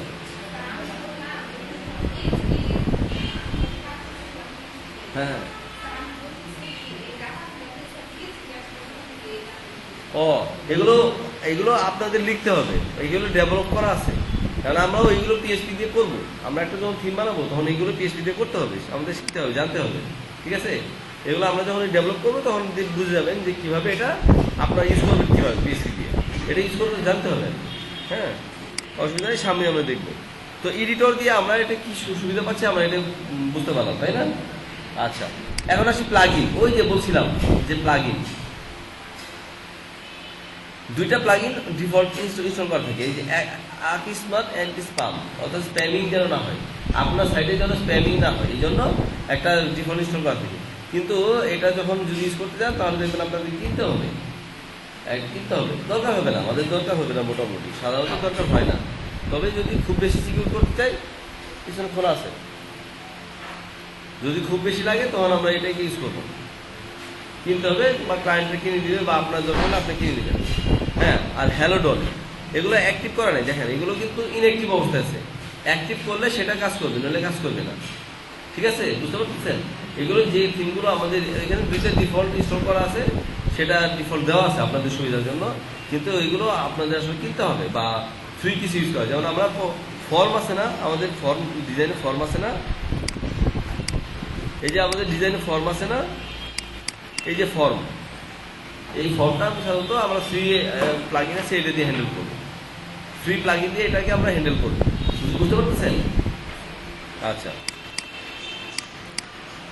যে প্লাগইন ইউজ করতে যাবে আমরা এই যে অ্যাডমিন দিলে আসবে যে কি প্লাগইন ইউজ করবো, বা আমরা প্লাগইন খুঁজে এখানে আমরা আপলোড করেও আমরা ইউজ করতে পারবো। যেমন কন্ট্যাক্ট ফর্ম, আমরা কন্ট্যাক্ট ফর্ম 7 এই প্লাগইনটা আমরা ইউজ করি এর জন্য, আমাদের এই ফর্ম হ্যান্ডেলিংয়ের জন্য কন্ট্যাক্ট ফর্ম 7 ইউজ করি। এই যে কন্ট্যাক্ট ফর্ম 7, এই কন্ট্যাক্ট ফর্ম 7 দেখেন, মানে তার অবস্থান দেখেন, 1+ মিলিয়ন অ্যাক্টিভ ইনস্টল, মানে কত তারিখ ইনস্টল হয়েছে? 10 লক্ষেরও বেশি, 10 লক্ষ সাইডেরও বেশি এই আপনার এই কন্ট্যাক্ট ফর্ম 7টা ইউজ হয়েছে। এখানে ইনস্টল দিলে ইনস্টলেশন হয়ে যাবে। থ্যাংক ইউ, আসসালামু আলাইকুম। হ্যালো, হ্যাঁ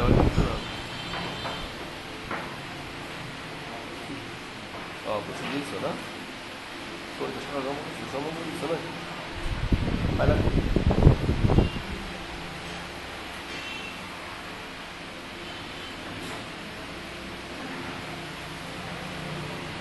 স্যার? ও আচ্ছা, ঠিক আছে, আচ্ছা।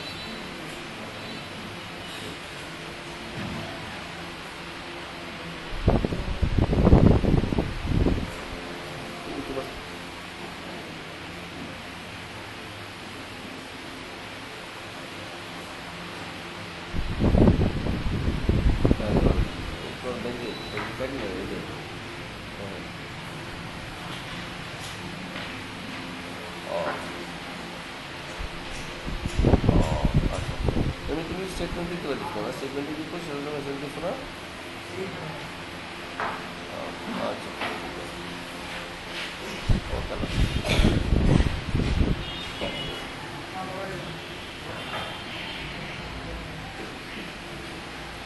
হ্যাঁ, এটাই যে ইনস্টল দিলাম, দেখেন ইনস্টল দিলে ইনস্টল হয়ে যাবে।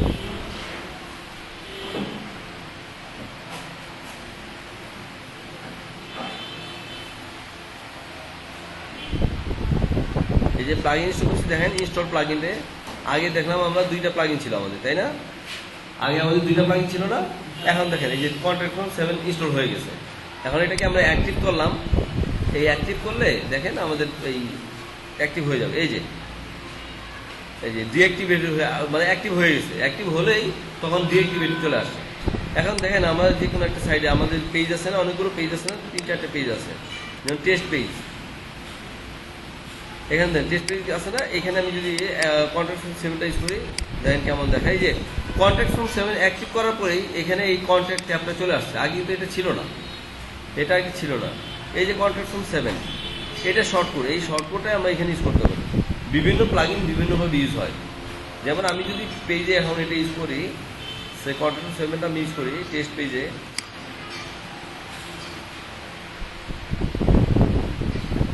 অর্থাৎ এরপরে আমি এটা ইউজ করতে হবে ইচ্ছে করলে। আপডেট দিলাম, দেখেন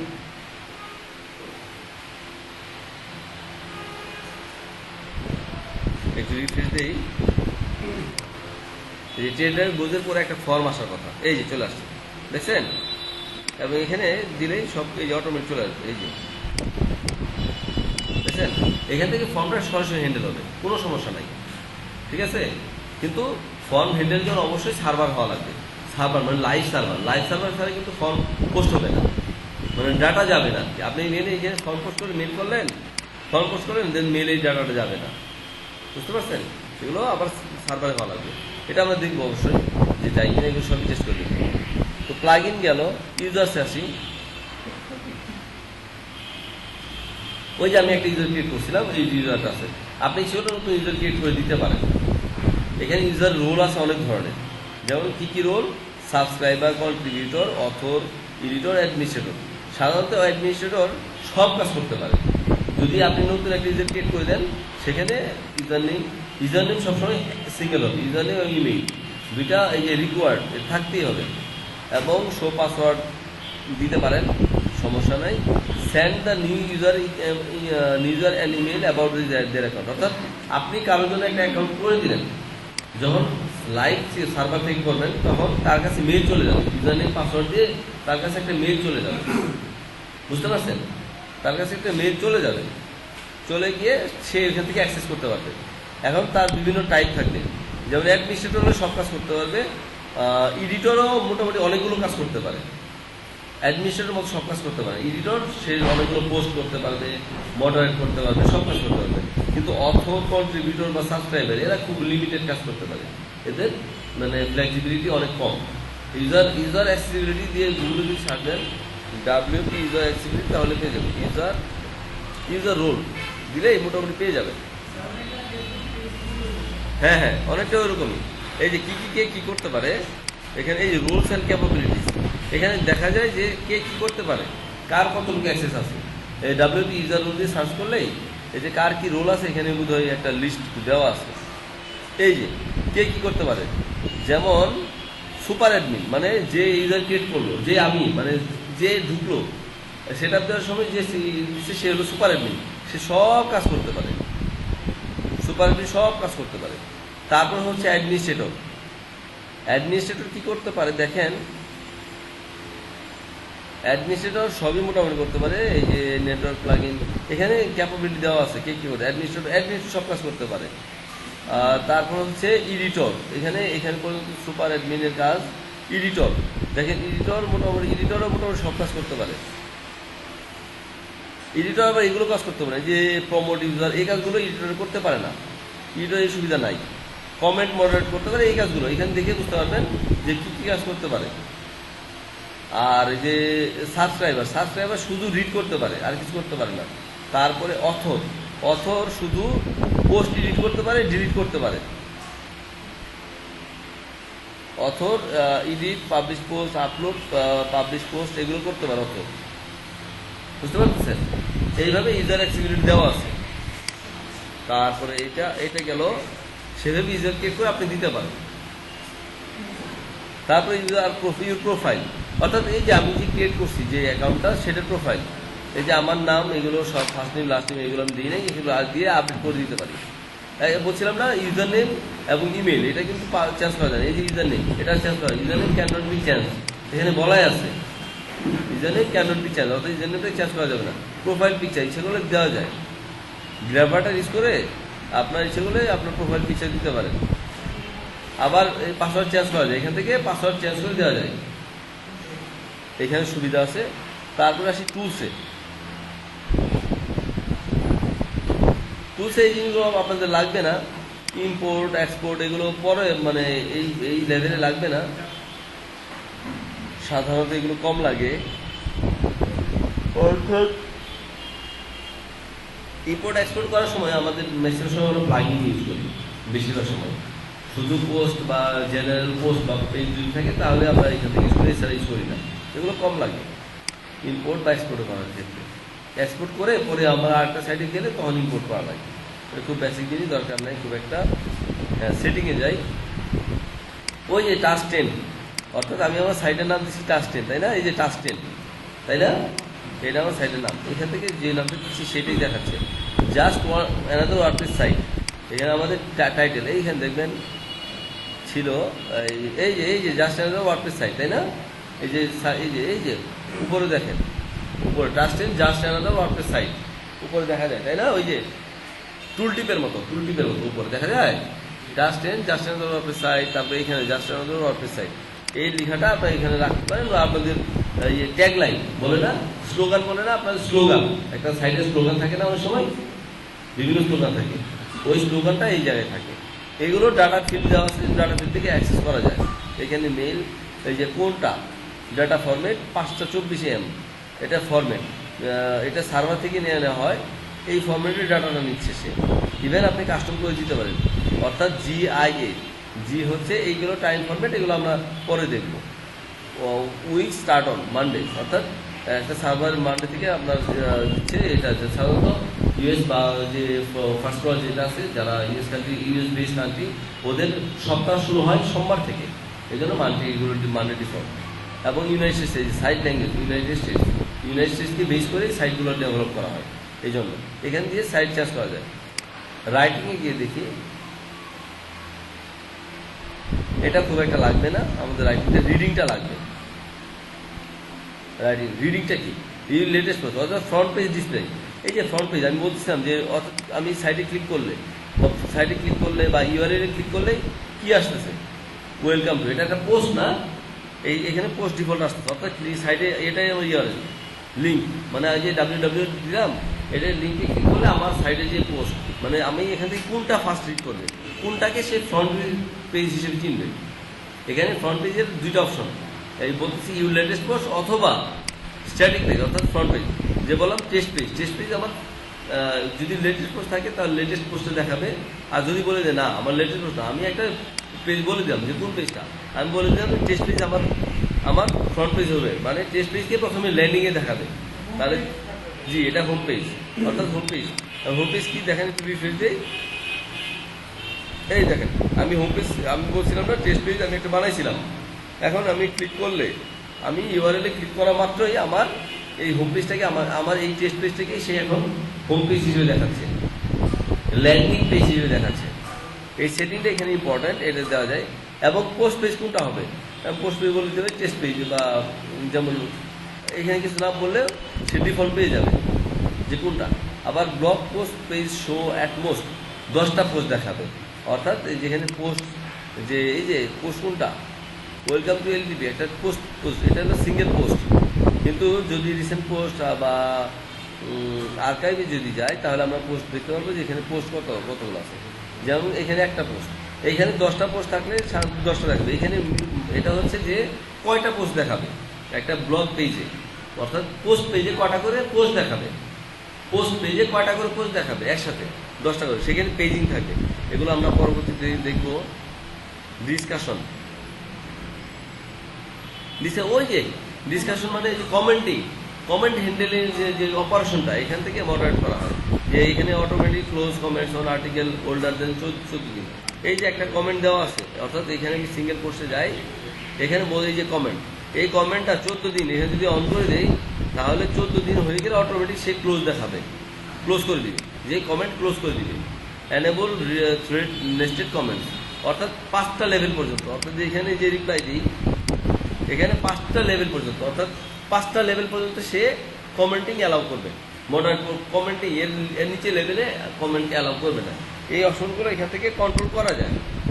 ফ্লেক্সিবিলিটি এবং এই যে থ্রেড, অর্থাৎ break comments in pages, 50 top level comments per page that in the last page display by default.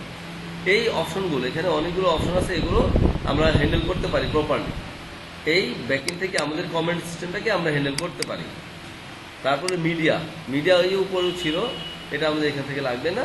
যে কি মিডিয়া, অর্থাৎ ইনিশিয়ালি সে এই ইমেজগুলো নিচ্ছে, সে কীভাবে কাটবে, থাম্বনেল কাটবে 150x150, মিডিয়াম মানে থাম্বনেল মানে কি ছোট সাইজ, ছোট থাম্বনেল, এটাকে কাটবে 150x150 করে, মিডিয়াম সাইজকে কাটবে 300 করে, আর লার্জ বড় সাইজ থাকে তাকে কাটবে 1024 বা 1000, মানে ম্যাক্সিমাম উইথ, অর্থাৎ ম্যাক্সিমাম সে আনুপাতিক হারে। এগুলো কিন্তু আমার কাটবে আনুপাতিক হারে, সবই নেই সবভাবে কাটবে না, সেটা আনুপাতিক হারে। এটা বলতেছে ম্যাক্স। এখানে উইথ ফিক্স দেওয়া, অর্থাৎ থাম্বনেলগুলো 150 করে কাটবে, আর এগুলো ম্যাক্স উইথ ম্যাক্স হাই, অর্থাৎ 300 বা 300 এর মধ্যেই কাটবে, এর বেশি যাবে না কখনো, এটা বলছে। তারপরে পারমালি ইম্পর্টেন্ট, এটা আমাদের খুব বেশি লাগবে না। এই যে মিডিয়াটা ওটা হ্যান্ডেল করা লাগবে না, মোটামুটিভাবে আমরা এখানে আমরা ডিফারেন্ট ওয়েতে নিব। পারমানেন্টটা লাগবে। আমরা যখন দেই, যে আমরা এখানে দেখেন ইউআরএল এ, অর্থাৎ টেস্ট পেজ দিয়ে যখন দেখাচ্ছি, টেস্ট পেজে তো ইউআরএল সিম্পলি একটা ল্যান্ডিং পেজ, গুগল পেজে এখানে যে স্যাম্পল পেজ আছে তখন স্যাম্পল পেজ আসতেছে। কিন্তু যখন আমরা ওয়েলকাম টু এলটিপি দেখতেছি, দেখেন এখানে দেখেন এই যে টাস্ক টাইম 2017-3 অর্থাৎ 30, অর্থাৎ আজকের ডেটে এই পেজটা পাবলিশ হয়েছে, এই জন্য ইউআরএল একদম ডেট সহ আসছে। এইটাই বলতেছে এখানে ডে অ্যান্ড নেম, অর্থাৎ এই টাস্ক 10 2017, এটা একটা স্যাম্পল মানে উদাহরণ, স্যাম্পল পোস্ট। এখানে স্যাম্পল পোস্ট মানে আমার এখানে হ্যালো ওয়ার্ল্ড আমার একটা পোস্ট ছিল, এটা আমি ওয়েলকাম টু এলইডি দিয়েছি, টাইটেলটা চেঞ্জ করছি, পারমানেন্ট চেঞ্জ করিনি। পারমানেন্ট চেঞ্জ করলে এটা এখান থেকে চেঞ্জ করা সম্ভব হতো, বুঝতে পারছেন? এটাই বলতেছে। এখন আমরা সাধারণত পোস্ট নেম দিয়ে আমরা এটাকে করে দিই, ওইখানে পুরো ডেট অ্যালাউ করি না সাধারণত। তো এখানে আমি সেভ দিয়ে দিলাম, দেখেন ওইটা সেভ দেওয়ার ফলে এখানে সেভ দিলাম, এইখানে দিয়ে একটু সেভ দিয়ে দেখি কি বলে এখানে। এখন হ্যাঁ, এখনো এই দেখেন oops the page can't be found, then page কিন্তু আছে কিন্তু দেখাচ্ছে না কেন? কারণ হইতেছে পারমালিংকটা তার চেঞ্জ হয়ে গেছে। পারমালিংক মানে হইতেছে আমার ইউআরএল স্ট্রাকচারটা, ইউআরএলটা সেভ হয় আমাদের htaccess নামে একটা ফাইল আছে, একটা htaccess নামে ফাইল আছে, সেটার মধ্যে সেভ হয়ে থাকে। এই যে htaccess, অর্থাৎ আমি তো এখানে তিনটা চলছে, এই জন্য এটা আসে নাই। htaccess এই যে এখানে রিরাইট, মড রিরাইট বলে এটাকে। অর্থাৎ htaccess হচ্ছে লিনাক্সের একটা সিস্টেম, লিনাক্স সিস্টেম। ইউআরএলটা সে কিভাবে চিনবে সেটা সিস্টেমটা হচ্ছে htaccess বলে। এই যে ওয়ার্স অ্যান্ড এই যে টাস্টের এইখানে একটা প্রোগ্রামিং লজিক কাজ করে ইউআরএল এর মধ্যে, সেই htaccess এর মধ্যে রাইট করা আছে, এটা একটা প্রোগ্রামিং দেওয়া আছে এখানে। সেই চিন্তাছে দেখেন এখানে দিচ্ছি, এখন দেখেন কি হয়, ওয়েলকাম টু এলইডি যে হ্যালো ওয়ার্ল্ড। এর আগে কি ছিল? এরা ছিল 2017/3, তখন চিন্তা ছিল সেইভাবে, এই যে ডে নেম হিসেবে, মান্থ নেম হিসেবে, নিউমেরিক হিসেবে চিনতে পারে, অর্থাৎ আইডি দিয়ে নিউমেরিক হিসেবে চিনতে পারে। পোস্টিং আমরা সাধারণত পোস্টিং হিসেবেই আমরা ম্যাক্সিমাম কাজ করব। ক্লায়েন্ট যদি বলে যে এটাকে এই পারমানেন্টটাকে চেঞ্জ করে দাও, ওইভাবে কোড করো, তাহলে করে দেবেন, এইভাবে করা যাবে, সমস্যা নেই। হ্যাঁ ওটা ঠিক হবে, আচ্ছা ওটা ঠিক হবে, সমস্যা নেই। এখানে কিছুই না, জাস্ট এটা আপডেট দিলে ঠিক হয়ে যাওয়ার কথা সাধারণত। যদি না হয় তাহলে তার ভিতরে লজিক্যাল কোনো কাজ, মানে পিএইচপির কোনো কাজ প্রবলেম হয়েছে, এই জন্য হয় নাই, ঠিক আছে? এটা আচ্ছা সবই ঠিক হবে, এটা আমরা দেখবো, ট্রাবল শুট করে আমরা শিখবো, ঠিক আছে? এখানে দিয়ে দিলাম, এখানে দিলে আমার যে পারপাস ওয়াইজ দিব সেটাই আমাদের সার্ভ করবে, ঠিক আছে? হ্যাঁ, মোটামুটি আমাদের ওয়ার্ডপ্রেসে এই পর্যন্তই আমাদের কাজ। এরপর আমরা আমাদের নতুন থিমিং করা শুরু করব। বুঝা গেছে বিষয়টা? বুঝতে পারছেন তো না? আচ্ছা, এই সেশনে আমি